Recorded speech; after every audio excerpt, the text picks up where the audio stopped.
Air travel is about to change in a way most passengers aren't prepared for, and it has nothing to do with safety or comfort. If you're planning to travel this year, what I'm about to tell you could save you hundreds of dollars and a whole lot of frustration at the gate. I've been a travel advisor for 12 years now, and I absolutely love my job. My favorite clients are travelers like you, aged 60 and up, because you have the most incredible stories, the sharpest sense of humor, and you know how to truly enjoy a trip. But I'm seeing something big happen in 2026. This is catching even the most experienced travelers completely off guard. For years, airlines have been quietly reaching a breaking point with luggage, dealing with overhead bins that are full before the first boarding group even steps on the plane, and delays that cost them millions of dollars every single day. But instead of simply enforcing the old rules the way they used to, they've deployed something far more aggressive. They've brought in artificial intelligence, surveillance cameras, and financial incentives for their staff that have turned the boarding process into something I barely recognize anymore. And if you don't understand how this new system works, you're going to get hit with unexpected fees. You might have your bags seized right at the gate. In some extreme cases, travelers are being denied boarding entirely. But here's the good news: there is a way around it. If you understand how these new surveillance algorithms actually work, you can make yourself essentially invisible to their crackdown. The airlines will tell you that nothing has changed. That's a carefully crafted half-truth. While the text on their websites remains the same, the technology behind the scenes has shifted completely. Let me walk you through what's really happening, and more importantly, how you can outsmart it. The first major change is what I call the digital snitch. You might have noticed that many airlines are pushing really hard for digital boarding passes and digital ID systems. They sell this as a convenience feature to get you on the plane faster, and sure, that's part of it, but that's only a fraction of its actual purpose. This system is designed to track exactly how much volume each traveler is bringing onto the aircraft before you even get to the gate. In the past, a gate agent had to make a judgment call. They had to look at you, look at your bag, and decide whether it was worth the argument to stop you and check the size. That human element, that flexibility, is almost completely gone now. The tablet in the agent's hand isn't just showing them a passenger manifest anymore. It's a live enforcement tool. As you walk through those initial scanners near the gate area, cameras mounted above are calculating the dimensions of your carry-on and your personal item in real time. If the system calculates that you're even an inch over the published limit, it flags your profile in red before you even reach the podium. The agent doesn't have to guess anymore. The screen literally tells them exactly this: passenger in seat 12A, 3 inches over limit, secondary check required. This makes it almost impossible to argue your way onto the plane because the agent can simply point to the computer and say their hands are tied. But the surveillance doesn't stop with the cameras. The motivation structure for the staff has fundamentally changed, and that's what makes this year so dangerous for your wallet and your peace of mind. This brings us to the new efficiency metrics that are silently ruining the travel experience. Overhead bin space has officially become part of the data that airlines use to grade their employees. In the corporate headquarters, they've calculated exactly how much money is lost every single minute a plane sits at the gate waiting for people to find space for their bags. They've done the math. Every minute of delay equals thousands of dollars in fuel, crew overtime, and missed departure slots. To combat this, they've incentivized gate agents to be aggressive. Agents are now penalized in their performance reviews when boarding takes too long, which means they're actively looking for anything that might slow the process down. That extra pillow you're trying to balance on top of your suitcase, it's gone. That small crossbody bag you're trying to pass off as just a purse, it's getting tagged. The era of sneaking things on and hoping nobody notices is effectively over because the staff is financially motivated to stop you. They're purging oversized carry-ons and extra personal items with zero hesitation because their quarterly performance review literally depends on it. I'm not exaggerating when I say that 2026 is the strictest year on record for carry-on enforcement. The leniency that we used to enjoy during holiday travel when agents would look the other way because everyone was stressed, that's a thing of the past. Have you noticed stricter enforcement lately when you've been traveling? Drop a comment below and let me know your experience. I'm genuinely curious if this is hitting everywhere or just certain airlines. And this is where it gets interesting. This system relies entirely on visual cues and automated sensors, and like any machine, it has blind spots. If you know how the scanners actually see your luggage, you can trick the system into thinking your bag is smaller than it actually is. This is where the battle between hard-shell versus soft-shell luggage becomes absolutely critical to understand.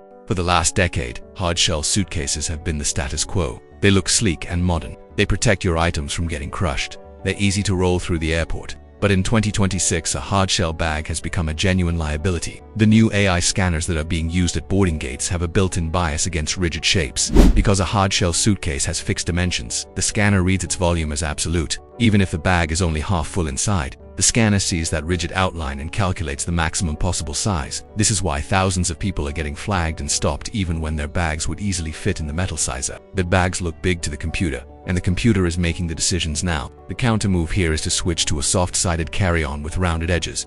This is both a visual trick that works on the AI and a psychological trick that works on the human agents. Soft bags with flexible compression and no external hard bulges read as malleable to the senses. The lack of sharp, defined corners makes the bag appear smaller in the digital scan. Furthermore, you need to avoid bags with protruding wheels or rigid telescoping handles that stick way out from the body of the bag. The new scanners detect these bulging elements and automatically classify the bag as oversized, which triggers that manual check you desperately want to avoid. The smartest travelers I'm working with this year are moving to ultralight, unstructured bags because if the system doesn't flag you in the first place, you just walk right through. No stress, no fees, no arguments. But solving the carry-on problem is only half the battle. The airlines have found a brand new revenue stream by targeting the one bag you thought was completely safe, and that's your personal item. Most travelers assume that as long as their backpack or tote bag fits under the seat in front of them, they're perfectly safe. That was true in 2024. It is not true today. Airlines have realized they're losing millions of dollars in potential checked bag fees because people have gotten really good at maximizing their personal items. So they've quietly redefined the rules. A personal item must now fit fully under the seat without extending upward into your leg space, without protruding outward into the aisle, and without having straps or handles hanging out where they could be a tripping hazard. The crackdown is specifically targeting structure. If your tote bag holds its shape firmly when you set it down on the ground, it's a target. If your backpack looks boxy and rigid and full, it's a target. The enforcement logic here is devastatingly simple. If it looks full, they measure it. If it looks structured, they assume it's over the limit. This means your nice structured laptop bag with the padded compartments, or that trendy boxy crossbody bag that everyone's been carrying. These are now liabilities. The way to beat this new system is to use gravity to your advantage. You need a bag that is slouchy and unstructured. Bags like roll-top backpacks, soft canvas totes, and those foldable nylon bags are the absolute winners in this new environment. When you set these bags down on the ground, they collapse in on themselves, looking significantly smaller than they actually are. The enforcement scanners evaluate both shape and volume, so a bag that looks deflated and soft gets completely ignored, while a bag that looks rigid and full gets pulled aside and measured. It's as much a psychological game as it is a physical one. And speaking of psychological games, the way you physically carry your bag through the airport matters just as much as the bag itself. We need to talk about gate psychology for a moment. Gate agents are trained to spot nervous behavior because nervous passengers usually have something to hide. If you're visibly struggling with your bags, if you're juggling a coffee cup and your phone and your passport all at once, or if you keep looking down at your luggage while you're waiting in line, you are painting a giant target on your back. The agents have a term for this in their training materials. They call it profiling for compliance. They don't have the time or resources to check every single person, so they check the people who look like they might be trouble. The trick to avoiding this scrutiny is what I call the confidence walk. It sounds almost too simple to work, but I promise you it is incredibly effective. Keep your personal item positioned behind your hip on the side that's away from the podium where the agent is standing. Don't hand carry your bag in front of you. Wear it properly on your back or your shoulder. Hand carrying a bag makes it look heavy and draws the eye directly to its size. When you approach the gate, have your boarding pass already pulled up and ready to scan. Do not stop moving unless you're told to stop. Hesitation is your enemy here. The moment you stop or fumble around looking for something, the agent has a split second to look at your gear and make a judgment. If you flow through with clean posture and calm confidence, the psychological trigger to stop you never even fires in their brain. Also, think carefully about when you board. Late boarding is when agents are at their most aggressive because the overhead bins are filling up fast and the pressure is mounting to get the door closed on time. Early boarding, on the other hand, is relaxed. There's plenty of space. There's no panic. If you can possibly board in an earlier group, whether that's through a credit card benefit or by paying for priority boarding, you bypass the entire panic phase of the boarding process. Which boarding group do you usually end up in? Let me know in the comments. I'm curious if most of you are boarding early or getting stuck in the later groups where the pressure is highest.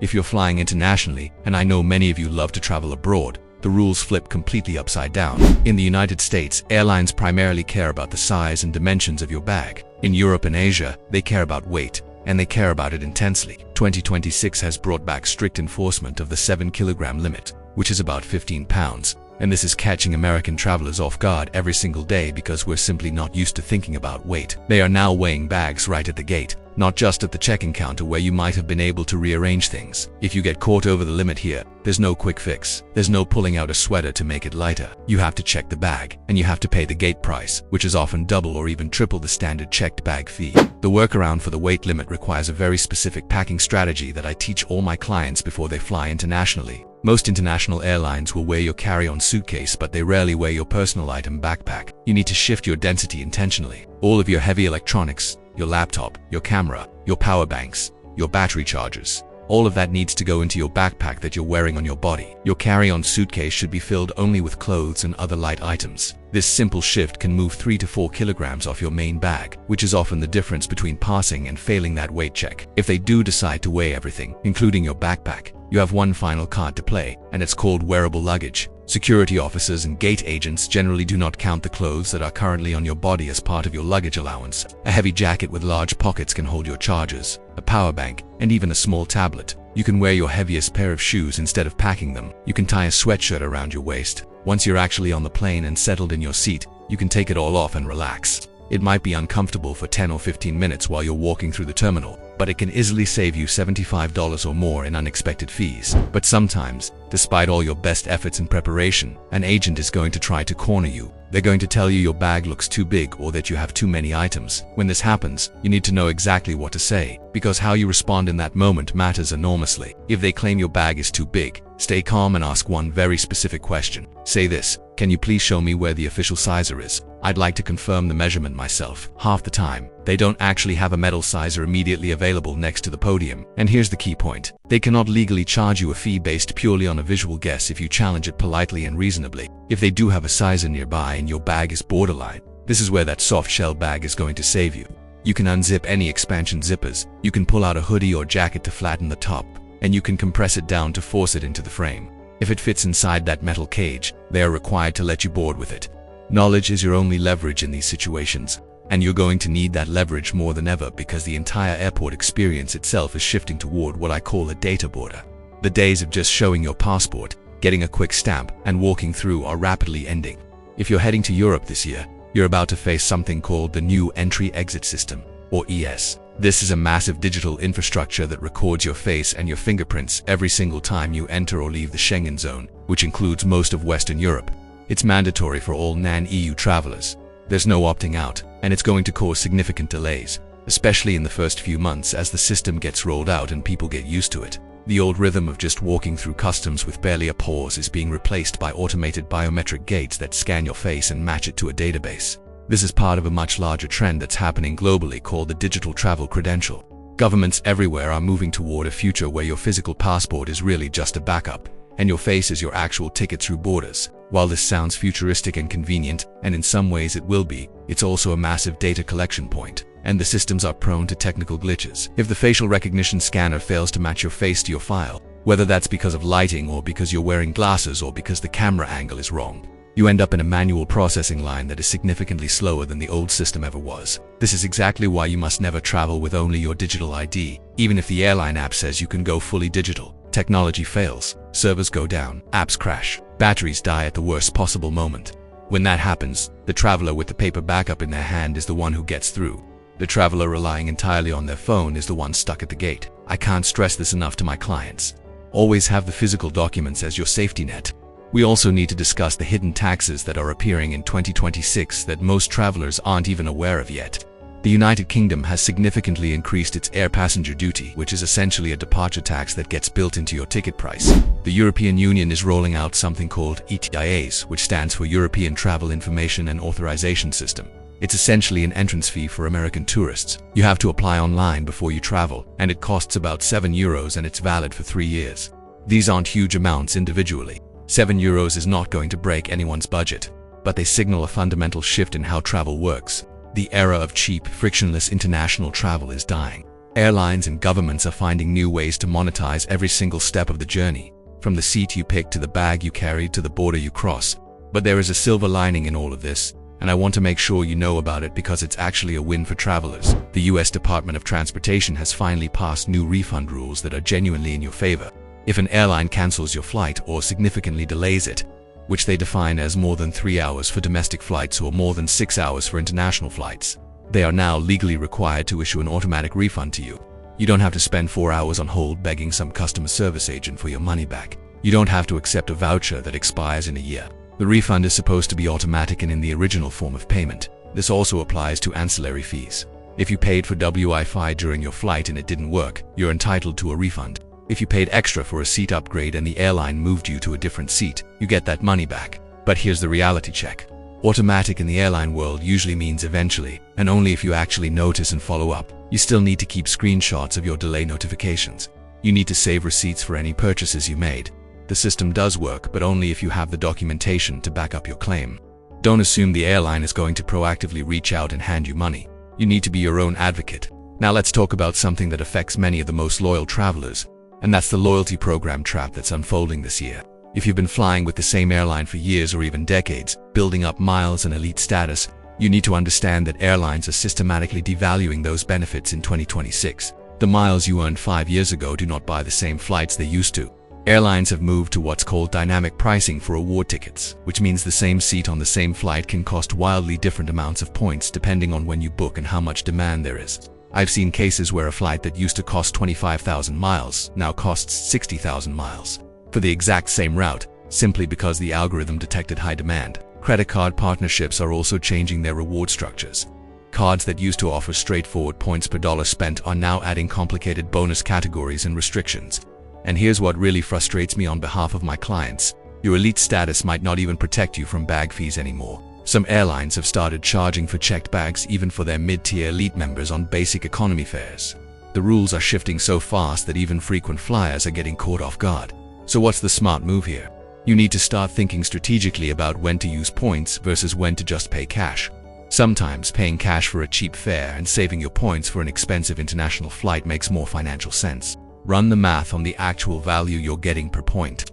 If a flight costs $200 or 40,000 points, you're getting half a cent of value per point, which is terrible. You'd be better off paying cash and saving those points for something worth more. And for those of you who have been loyal to one airline for many years, I know it can feel frustrating to see these benefits shrink. You earn those miles, you earn that status, but the landscape has changed, and staying flexible is how you continue to get value from the system. Now, I want to address something that's particularly relevant for many travelers over 60, and that's medical equipment and the rules around it. Here's something that a lot of people don't realize. CPAP machines, prescription medications, mobility aids, and other medical devices do not count toward your carry-on baggage limit. They are considered assistive devices, and they're protected under federal disability laws. You are allowed to bring your CPAP on board in addition to your regular carry-on and personal item. The same goes for canes, walkers, and portable oxygen concentrators that are FAA approved. However, and this is important, you need to have the right documentation with you to avoid unnecessary hassle. For medications, keep them in their original prescription bottles with your name clearly visible. For medical devices like a CPAP or oxygen concentrator, have a copy of your doctor's prescription or a letter explaining why you need the device.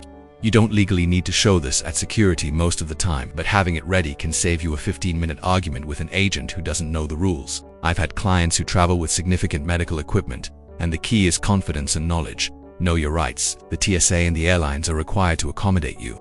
If an agent tells you otherwise, politely ask to speak with a supervisor and explain that medical devices are exempt from baggage limits under the Air Carrier Access Act. Let me also mention wheelchairs and mobility devices, because the rules here are very specific and very protective of your rights. Airlines cannot charge you to check a wheelchair or mobility scooter.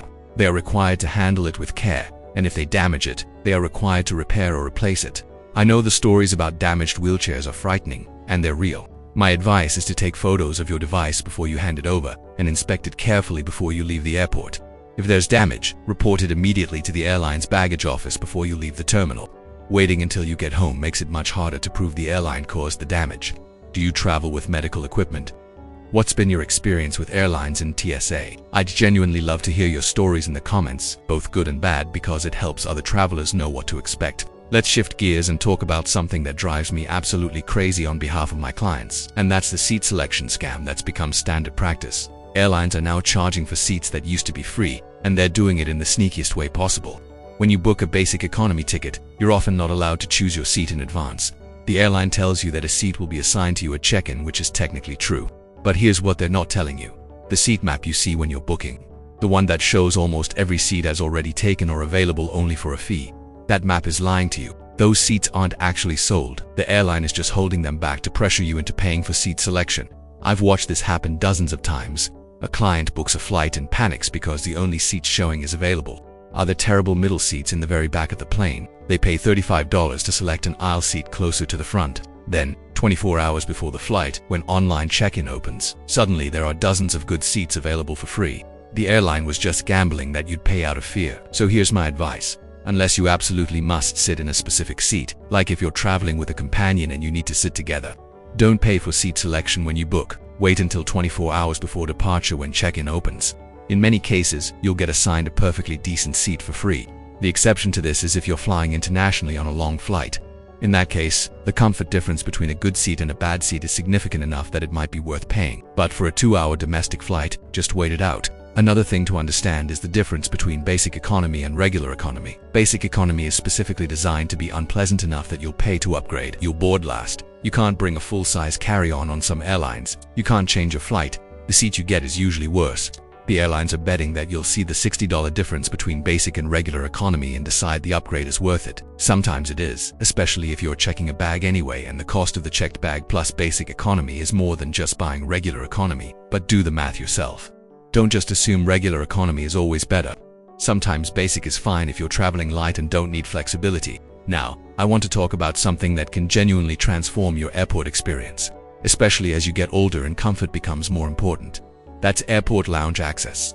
I know what you're thinking. Lounges are for business travelers with expensive corporate credit cards. But that's not true anymore. There are now several ways to get lounge access that are surprisingly affordable. And for many travelers, especially those taking longer trips or dealing with long layovers, the investment pays for itself immediately. First, let's talk about credit cards. There are several travel credit cards that offer lounge access as a benefit. Some of these cards have annual fees of $400 or $500, which sounds like a lot, but if you travel even a few times a year, the lounge access alone can justify the cost. Many of these lounges offer free food and drinks, comfortable seating, cleaner bathrooms, showers, and quiet spaces away from the chaos of the terminal. There's also something called Priority Pass, which is a membership program that gives you access to over 1,000 lounges worldwide. You can buy a membership directly, or it often comes free with certain credit cards. A Priority Pass membership allows you to bring guests for a small fee, which is great if you're traveling with a spouse or friend. If you don't want to commit to a membership, many lounges also sell day passes. You can walk up and pay somewhere between $30 and $60 for a single visit. If you have a 6-hour layover, spending $40 to sit in a comfortable chair with free snacks and Wi-Fi instead of sitting on a hard bench at the gate is money well spent. Here's why this matters more as you get older. Airports are exhausting. The crowds, the noise, the uncomfortable seating, the overpriced bad food. Lounges give you a space to genuinely rest between flights. Some have showers, which is incredible if you're on a long international journey. Some have quiet rooms or even small sleeping pods. The food is usually much better than what's available in the terminal, and it's included in your entry fee. My personal favorites are the lounges in major hubs like Atlanta, Dallas, and Los Angeles, where you're most likely to have long connections anyway. If you travel internationally, the lounges in European and Asian airports are often even nicer. I genuinely believe lounge access is one of the best investments you can make in your travel comfort. Let's talk about something that can ruin an entire trip if you're not careful, and that's connection times. Airlines have gotten incredibly aggressive about scheduling short connections because it allows them to sell more tickets on routes where they don't have direct flights. But what they call a legal connection and what is actually a realistic connection are often two very different things. A legal connection is the minimum time the airline's computer system will allow between flights at a given airport. At a big hub like Chicago O'Hare or Dallas-Fort Worth, that might be as little as 45 minutes. In theory, if everything goes perfectly, you could make that connection. But in reality, if your first flight is delayed even 10 minutes, or if you have to walk from one end of the terminal to the other, or if you need to use the bathroom, you're going to miss it. Here's the dirty secret. When the airline schedules you on a connection that's technically legal but realistically impossible, and you miss it because your first flight was late, they will rebook you on the next available flight. But that next flight might not be for 6 or 8 hours. You've just lost half a day of your trip through no fault of your own. And the airline isn't going to compensate you for that because they'll argue the connection time was within their rules. So how do you protect yourself? When you're booking flights, look carefully at the connection times. If you see anything under an hour for a domestic connection or under 90 minutes for an international connection, that's a red flag. Pay attention to which terminals you're connecting between. Some airports require you to take a train or bus between terminals, which adds significant time. If you have the option, build in buffer time. I know nobody wants to sit in an airport for 3 hours between flights, but if the alternative is missing your connection and losing half a day, that buffer time is worth it. This is especially true if you're connecting to a flight that only operates once a day. If you miss the last flight to a small regional airport, you might be stuck overnight. Also understand what happens when you do miss a connection. If the delay was the airline's fault, meaning your first flight was late and that caused you to miss the connection, they are required to rebook you on their next available flight at no charge. They are not required to give you meal vouchers or hotel vouchers unless the delay is very long and they choose to as a courtesy. If the delay was due to weather or air traffic control, which they'll classify as beyond their control, They'll still rebook you, but they're not required to provide any other compensation. Know your rights so you can advocate for yourself in the moment. Now let's talk about travel insurance, because this is something I push hard with all my clients, especially those over 60. Travel insurance is not just for lost luggage. The most important coverage is medical, especially if you're traveling internationally. Your regular health insurance, whether that's through an employer or Medicare, often provides limited or zero coverage outside the United States. If you have a medical emergency abroad, you could be facing tens of thousands of dollars in bills. A good travel insurance policy will cover emergency medical treatment, hospital stays, and most critically, medical evacuation. Medical evacuation means if you're seriously ill or injured and you need to be flown back to the United States for treatment, the insurance pays for it. That alone can cost $50,000 or more if you're paying out of pocket. Credit cards sometimes offer travel insurance as a benefit, but you need to read the fine print carefully. The coverage is often limited. It might only cover trip cancellation up to a certain dollar amount. It might not cover medical expenses at all. It usually doesn't cover pre-existing conditions, which is a huge issue for many travelers over 60. A standalone travel insurance policy gives you much more comprehensive coverage. There's also something called cancel for any reason insurance, abbreviated as CFAR. This is an optional add-on that costs more, but it allows you to cancel your trip for literally any reason and get a percentage of your money back, usually around 75%. Standard trip cancellation insurance only covers specific reasons like illness, injury, or death in the family. CFAR gives you total flexibility. Here's the key thing about pre-existing conditions. Most travel insurance policies will not cover any medical issues related to a condition you had before you bought the policy, unless you purchase the insurance within a specific window after making your first trip payment, usually within 2 weeks. If you buy within that window and meet certain other requirements, many policies will waive the pre-existing condition exclusion. This is huge if you have diabetes, heart conditions, or any ongoing health issues. Don't skip this step. I had a client who ended up in a hospital in Portugal with a heart issue. The bills were over $18,000. Their travel insurance covered everything, including the flight back home with a medical escort. Without that insurance, it would have been financially devastating. When you're comparing policies, look at the claims process. Read reviews online about how easy or difficult it is to actually get money back from that company. Some insurers have great coverage on paper but make the claims process so difficult that people give up. Look for companies with good reputations and clear claims procedures. And always save your receipts and documentation. If you need to file a claim, you'll need proof of everything. Receipts for expenses, medical records, documentation of why you canceled or missed your trip. The more organized you are, the smoother the claims process will be. Let's talk about technology for a moment, specifically the travel apps that can make your life significantly easier. There are now apps that can track your flights in real time and predict delays before the airline even announces them. Apps like FlightAware or Flighty monitor air traffic control data and can alert you if your flight is likely to be delayed based on the incoming aircraft's status. This gives you a head start. If you see that your flight is probably going to be delayed by 2 hours, you can adjust your plans instead of sitting at the gate wondering what's happening. Some of these apps also send notifications about gate changes, which is incredibly useful in big airports where gates can be far apart. I can't tell you how many times a client has told me they almost missed a flight because the gate changed and they didn't notice the announcement. There are also apps that can help you find empty seats on full flights. Once you're on board, apps like Seat Guru show you the layout of the specific aircraft you're on and tell you which seats have extra legroom, which seats don't recline, and which seats are near bathrooms. Some apps even let you see in real time which seats are still empty. So if the flight isn't completely full, you might be able to move to a better seat once the door closes. Another piece of technology that's become essential is luggage tracking. Apple AirTags are small, inexpensive devices that you can put inside your checked luggage. If the airline loses your bag, you can track exactly where it is using your phone. I've had clients whose bags were sent to the wrong city, and because they had an AirTag in the bag, they could tell the airline exactly which airport the bag was at. This speeds up the recovery process enormously. Not all of these apps are free, and some require subscriptions. But if you travel more than a couple times a year, they're worth the investment. The key is finding the ones that actually provide value and aren't just cluttering your phone. I recommend starting with a good flight tracking app and a luggage tracker, and then adding others as you see the need. Now, let's talk about packing strategies, especially for those extended trips that many of you love to take. 2-week or 3-week trips are wonderful, but they create a packing challenge. You can't possibly bring 3 weeks worth of clothes in a carry-on bag. The solution is what's called a capsule wardrobe. This is a set of clothing items that all coordinate with each other, allowing you to create multiple outfits from a small number of pieces. The idea is to choose a base color, usually black, navy, or gray, and then build around it. For example, if you bring 2 pairs of pants, 3 shirts, 1 dress or blazer, and 1 cardigan, all in coordinating colors, You can create a dozen different outfits. Choose fabrics that don't wrinkle easily. Merino wool and synthetic blends are great for this. Avoid cotton and linen, which wrinkle the moment you look at them. Roll your clothes instead of folding them. Roll and save space and reduces wrinkles. Put heavier items like shoes and toiletries at the bottom of your suitcase near the wheels, and lighter items like t-shirts on top. For trips longer than a week, plan to do laundry. Most hotels have laundry services, though they can be expensive. Many cities have laundromats, or you can hand wash items in your hotel sink using a travel-sized bottle of detergent. A small packet of detergent sheets or a travel-sized bottle takes up almost no space and gives you the flexibility to wear clothes multiple times. If you're traveling internationally, remember that many countries use different electrical outlets and voltages. Bring a universal adapter and make sure your devices can handle the voltage, which most modern electronics can.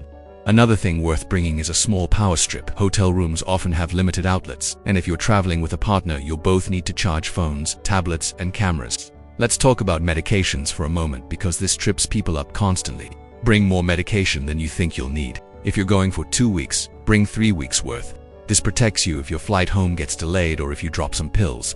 Keep your medications in their original prescription bottles with the labels clearly visible. This is important both for going through security and in case you need to see a doctor while traveling. If you're traveling across multiple time zones, you might need to adjust when you take certain medications. Talk to your doctor before your trip about how to handle this, especially if you take medications that need to be taken at specific times.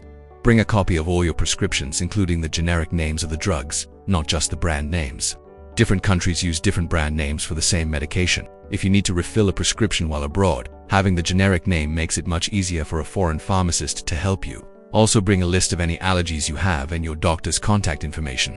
If you end up in a hospital or clinic, this information could be life-saving. I have my clients put all of this information in a document on their phone and also carry a printed copy in their bag. Now, let's talk about something that many travelers don't know they have in their back pocket.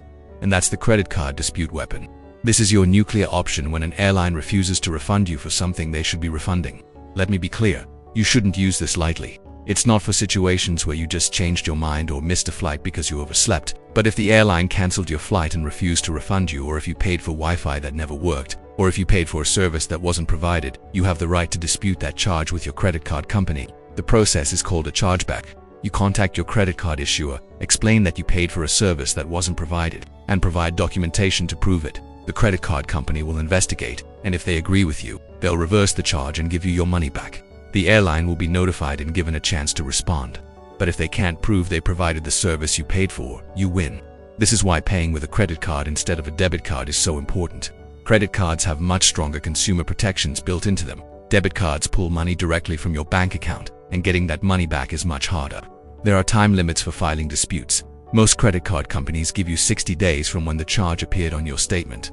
Don't wait. As soon as you realize the airline isn't going to help you, file the dispute. When you file, you'll need documentation. Save your receipts, your emails with the airline, screenshots of delays or cancellations, anything that proves your case. The more documentation you have, the stronger your dispute will be. Success rates for chargebacks are actually pretty high when the consumer has good documentation. Credit card companies tend to side with their cardholders, especially when dealing with airlines that have a pattern of complaints. One warning: don't abuse this process. If you file frivolous disputes constantly, the credit card company will eventually close your account. But for legitimate situations where you were wronged, this is a powerful tool. I've had clients recover hundreds of dollars using chargebacks when the airline stonewalled them. It works. Now let me share some final insider tips that can save you money and frustration. There's a myth that booking flights on Tuesday afternoon gives you the best prices. This used to be somewhat true years ago, but it's not anymore.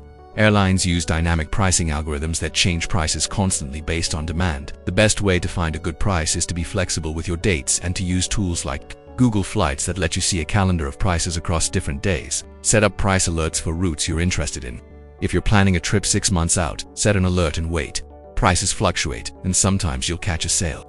Also consider nearby airports. If you live between 2 airports, check both. Sometimes flying out of the smaller airport is cheaper. Sometimes the bigger hub has better deals. Don't assume anything. Do the research for your specific trip. Another tip: consider positioning flights. If you live in a small city with expensive flights, sometimes it's cheaper to drive 2 hours to a bigger airport and fly from there. Or take a cheap regional flight to a hub and then catch your main flight. Yes, it's more complex, but if it saves you $300, it might be worth it. Join private Facebook groups for senior travelers. There are communities of people just like you who share tips, deals, and recommendations. They'll tell you which cruise lines are running promotions, which hotels have the best senior discounts, which tour companies are worth the money. The collective knowledge in these groups is incredible, and it's free. You just have to ask questions and engage. Build a relationship with a travel advisor. I'm obviously biased here, but there's real value in having someone who knows your preferences and can watch for deals on your behalf. A good travel advisor doesn't just book flights. They help you navigate problems when things go wrong. They know the tricks for getting upgrades and perks. They save you hours of research time. Stay updated on rule changes. The travel industry changes constantly. New fees appear. Rules get stricter. Technology gets deployed. Follow travel news sites or subscribe to newsletters from sites like the Points Guy or travel sections of major news outlets. You don't need to become obsessed, but staying generally informed helps you avoid surprises. And here's something I want you to really hear. You've earned the right to travel comfortably. You've worked your whole life. You've raised families, built careers, contributed to your communities. If you want to take that trip to Italy or visit your grandchildren across the country or finally see the Northern Lights, don't let fear of new airline rules stop you. Yes, travel has gotten more complicated. Yes, airlines are squeezing passengers for every dollar, but the world is still yours to explore. You just need new strategies for a new era. Everything I've shared with you today is designed to give you confidence. Confidence that you understand how the system works. Confidence that you know how to avoid the fees and the hassles. Confidence that you can navigate airports and borders and connections without getting taken advantage of. The airlines are betting on your confusion. They're counting on you not knowing about the soft-shell luggage advantage or the confidence walk or the credit card dispute option. But now you do know. You have the cheat codes. Travel in 2026 has become a game of strategy. The rules have changed. The technology has changed. But with the right information, you can still win. You can still get on that plane with your carry-on bag, sit in a decent seat, make your connection, and arrive at your destination without having spent an extra $200 in surprise fees. Make sure your passport is current and not expiring within 6 months of your travel dates, because many countries won't let you enter if your passport is too close to expiration. Make sure your luggage is soft-sided with rounded edges. Make sure you've shifted your heavy items into your personal item backpack. Make sure you walk through that gate with confidence and your documents ready. The skies aren't friendly anymore in the old sense of that phrase. They're efficient, they're data-driven, they're monetized within an inch of their life. But in an efficient system, the only way to survive and thrive is to be smarter than the machine that's watching you, and you are smarter. You have decades of life experience. You've navigated challenges far more difficult than an aggressive gate agent. You've got this.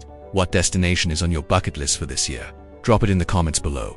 I'd genuinely love to help you start planning it. I read every single comment, and I often make videos answering the questions that come up most frequently. Your input helps me create content that's actually useful to you. Whether you're planning a cruise through the Mediterranean, a road trip across the American Southwest, a visit to see family, or that dream trip you've been putting off for years, I want you to feel empowered to make it happen. Travel changes you. It expands your perspective. It creates memories that last forever. It connects you with people and places and experiences that you'll carry with you for the rest of your life. Don't let a carry-on crackdown rob you of that. Learn the new rules, adapt your approach, pack smarter, walk with confidence, and most importantly, keep exploring. The world is waiting for you and you deserve to see it. Safe travels, and I'll see you in the next video.